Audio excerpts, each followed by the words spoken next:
The cold wasn't just a temperature that night, it was a physical weight crushing down on the world like a lead blanket. The wind didn't just blow, it screamed, tearing through the pines with a sound that mimicked 1,000 dying engines. And in the middle of that white, swirling void, the roar of a V-twin engine sputtered, coughed, and finally died.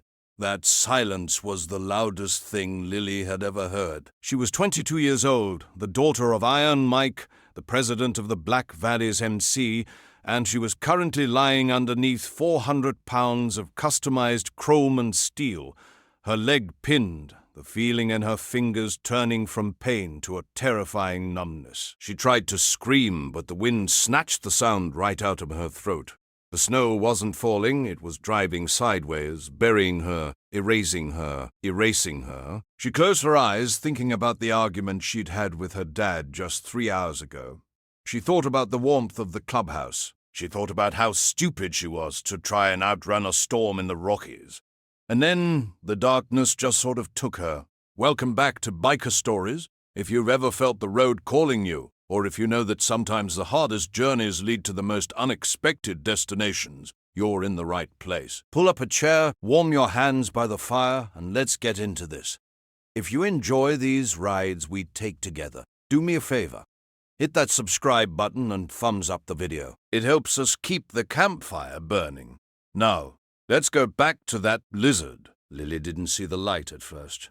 She didn't feel the hands digging through the snow. She was floating in that dangerous, warm place your brain sends you to right before you freeze to death. But then there was a jolt. Pain, sharp and blinding, shot up her leg. She gasped, sucking in a lungful of ice crystals. Through the haze of the storm she saw a shape.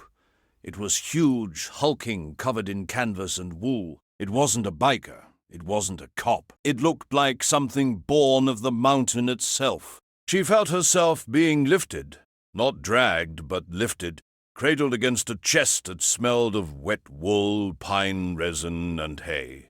She tried to speak, to ask who he was, to tell him about her bike, but her jaw was frozen shut. The last thing she remembered was the rhythmic crunch of boots on snow and the steady, slow beat of a heart against her ear. When she woke up, the world was orange and flickering. The smell hit her first. It wasn't the smell of stale beer, motor oil, and leather that she had grown up with in the club. It was different. It smelled of sage, burning oak, and something savory bubbling in a pot. She was under a quilt, a heavy patchwork thing that felt like it weighed 50 pounds. She panicked for a second, her hand instinctively going for the knife she usually kept in her boot, but she was in dry clothes. An oversized flannel shirt, and her leg was bandaged and elevated. "Easy now," a voice said. It was deep, calm, and slow, like the way a river moves when it's deep. Lily turned her head. Sitting by a cast-iron wood stove was a young man. He couldn't have been much older than her, maybe 24 or 25. He was whittling a piece of wood, the shavings curling onto the floor. He had messy brown hair, broad shoulders that stretched the fabric of his thermal shirt, and eyes that were the color of moss. This was Caleb. He wasn't wearing a cut. He didn't have tattoos creeping up his neck. He looked, solid. "Where am I?" Lily rasped, her throat feeling like sandpaper. "Where's my bike?" "Bike's under a tarp in the barn," Caleb said, not looking up from his carving. "You're at the Miller farm, or what's left of it. High Pass. Nobody comes up here in winter." "I need to leave," Lily said, trying to sit up. The room spun. "My dad, the club, they'll be looking for me." Caleb finally looked at her. He set the wood and knife down. "Nobody is looking for anything out there tonight, miss. The pass is closed. 10 feet of snow and counting. Power lines are down. You're stuck here.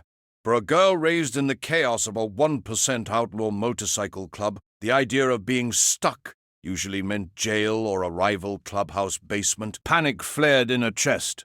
She was Iron Mike's daughter. She was royalty in her world, but out here she was just a broken bird. "You don't understand," she snapped, her defensiveness kicking in. a trait she learned from the bikers who raised her. "I can't be here. Do you have a phone?" "Lines are down," Caleb repeated gently. He stood up and walked over to the stove, ladling some stew into a wooden bowl. "Eat. You almost died. Your body needs fuel, not adrenaline." For the next 3 days, the storm raged outside. It was a whiteout, a wall of wind that shook the old farmhouse to its timber foundations. Inside, however, time seemed to stop. And this is where the real story begins. Not in the crash, but in the silence that followed. Lily was used to noise. Her life was a soundtrack of revving engines, classic rock blasting from jukeboxes, shouting, fighting, and the constant underlying tension of violence. Her father loved her, sure, but his love was loud and possessive. He controlled everything: who she dated, where she went, what she wore. She was the princess of the Black Valleys, which meant she was property as much as she was family. She had run away that night because she wanted to breathe. She just didn't expect to find air in a place like this. Life with Caleb was quiet. It wasn't an awkward silence, it was a companionable one. He wasn't like the men she knew. He didn't posture. He didn't brag. He didn't try to impress her with stories of fights he'd won or laws he'd broken. He just existed. He woke up before dawn to tend to the animals in the attached barn. He chopped wood with a rhythmic, hypnotic swing. He cooked simple meals. And he took care of her. He changed her bandages with hands that were rough and calloused, but incredibly gentle. He didn't ask prying questions. He didn't ask about the club patch on her vest that hung by the door. He just treated her like a human being who was cold and needed warmth. On the second night, sitting by the fire, the silence finally broke. "Why are you out here alone?" Lily asked. She was watching the firelight dance on the walls. Caleb poked the fire. "It's my family's land. Parents passed a few years back. It's hard work, but it's honest. I like the quiet. The world down there," he pointed vaguely toward the valley, "it's too loud. Everyone rushing to get nowhere. Everyone shouting to be heard. Up here you just do the work, and the land gives back. It makes sense." Lily looked at him. "My world is loud too," she whispered. "Lewdest place on earth. Is that why you were riding a motorcycle through a blizzard?" Caleb asked, looking her in the eye. "No judgment, just curiosity."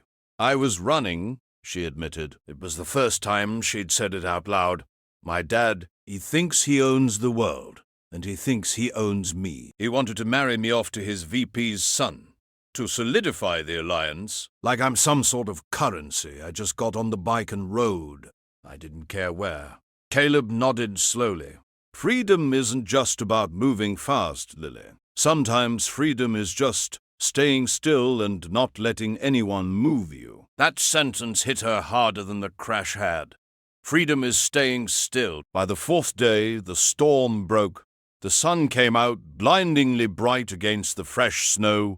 The world was diamond dust and blue sky. Lily could walk a little better now, limping around the cabin. She watched Caleb outside, clearing a path to the main road. She should have felt relieved. The roads would be cleared soon. She could fix her bike. She could leave, but she didn't want to. She found herself helping him in the kitchen. She found herself reading the old books on his shelf. She found herself laughing, actually laughing at his dry, quiet jokes. There was a peace here that settled into her bones, soothing an ache she didn't even know she had. In the club, she was always looking over her shoulder. Here there was nothing to look at but the mountains. On the 5th day, the inevitable happened. It started as a low rumble in the distance. To Caleb, it might have sounded like thunder, but Lily knew that sound in her marrow. It was the synchronized roar of 20 Harley-Davidsons tearing up the mountain road. The sound of the Black Valley's MC. Lily was in the kitchen when she heard it. Her stomach dropped. Fear, cold and sharp, washed over her. Not fear of the bikers, they were her family, but fear of what they represented. The noise, the chaos, the end of this peace. Caleb stopped chopping wood outside. He stood up straight, axe in hand, watching the convoy of black bikes snake up his driveway. He didn't look scared. He looked annoyed that his quiet was being disturbed. The bikes pulled up in a semicircle around the front porch. The engines cut, and the silence that followed was heavy with aggression. 20 men dismounted. Leather cuts, chains, heavy boots. In the center was Iron Mike. He looked like he hadn't slept in a week. His eyes were wild, red-rimmed. "Lily!" he roared, his voice cracking. Lily stepped out onto the porch, limping slightly. Caleb moved to stand beside her, not in front of her to protect her like she was weak, but beside her like an equal. "I'm here, Dad," she said. Her voice was steady, steadier than it had ever been. Iron Mike stormed up the steps, ignoring Caleb entirely. He grabbed Lily by the shoulders, shaking her slightly. "We found the bike tracks. We found the wreck." "I thought, God, Lily, I thought you were dead. Who is this?" "Did he hurt you?" Mike glared at Caleb, his hand drifting toward the buck knife on his belt. "He saved my life, Dad," Lily said, pulling away from her father's grip. "Diana, he pulled me out of the snow. He fed me, he healed me. The other bikers, the uncles who had raised her, were crowding around, posturing, staring down the farm boy. Caleb didn't flinch. He just leaned his axe against the wall and crossed his arms. "Thanks for the help, kid," Mike grunted at Caleb, pulling a wad of cash from his pocket. "Here, for your trouble. We're leaving." He turned to Lily. "Let's go. Tiny and Roach will load your bike into the truck. We're going home." Mike turned to walk away, expecting Lily to follow. That's how it always worked. Mike commanded, people followed, but footsteps didn't follow. Mike stopped. He turned around. Lily was still standing on the porch, next to Caleb. The winter sun was hitting her face, and for the first time in her life, she didn't look like a scared girl or a rebellious teenager. She looked like a woman. "No," she said. The word hung in the air, sharper than the cold. The bikers shifted uncomfortably. Nobody had told Iron Mike no. "Excuse me." Mike stepped back toward her, his face darkening. "The hell did you say?" "You're in shock, baby girl. Let's get you to the clubhouse, Doc." "I'm not in shock," Lily said. She looked at the line of bikes, the exhaust fumes rising into the pristine air, the scowls on the men's faces. Then she looked at the mountains. She looked at the woodpile. She looked at Caleb, who gave her barely perceptible nod. "I'm not going back, Gad," she said, her voice gaining strength. "I'm done. I'm done with the noise. I'm done with being told who to marry. I'm done with looking over my shoulder every time a cop car drives by. I don't want that life. That life is your family," Mike shouted. "We bleed for you. You think this power boy can protect you like we can. He didn't need a gun to protect me from the storm," Lily said softly. "He just gave me shelter." "That's what I need, Dad. Shelter, not a war." Mike looked at Caleb. "You doing this? You brainwash her." Caleb finally spoke. His voice was quiet, but it carried across the yard effortlessly. "She's not a prisoner, sir. The door is unlocked. She can go if she wants, but she can stay if she wants. That's her choice. Not yours. Not mine." The tension was thick enough to choke on. The bikers were waiting for the order to tear the place apart. Mike looked at his daughter. He saw the bruise on her cheek from the crash, but he also saw something in her eyes he hadn't seen before. Peace. She wasn't angry. She wasn't fighting him. She was just resolved. Mike looked at Caleb. Sizing him up, he saw a man who stood his ground without needing to show off. A different kind of strength. "You realize," Mike said, his voice dropping to a gravelly whisper, "that if you stay here, you're out. The patch protects you. You leave the life, you leave the protection. You're just a civilian." Lily reached into her pocket. She pulled out her cut, the leather vest with the property of Black Valley's patch on the back that she had worn since she was 16. She folded it neatly. "I know," she said. She handed the vest to her father. "I don't want to be protected, Dad. I want to live." Mike took the vest. His hands were shaking. This was the hardest thing he'd ever had to do. He looked at the farmhouse, then back at the girl he raised. He realized with a heavy heart that he had raised her to be strong, and now she was using that strength to leave him. You break her heart, farm boy, Mike growled, pointing a leather-gloved finger at Caleb. And there won't be a mountain high enough to hide you. I intend to help her mend it, sir, Caleb replied. Mike nodded.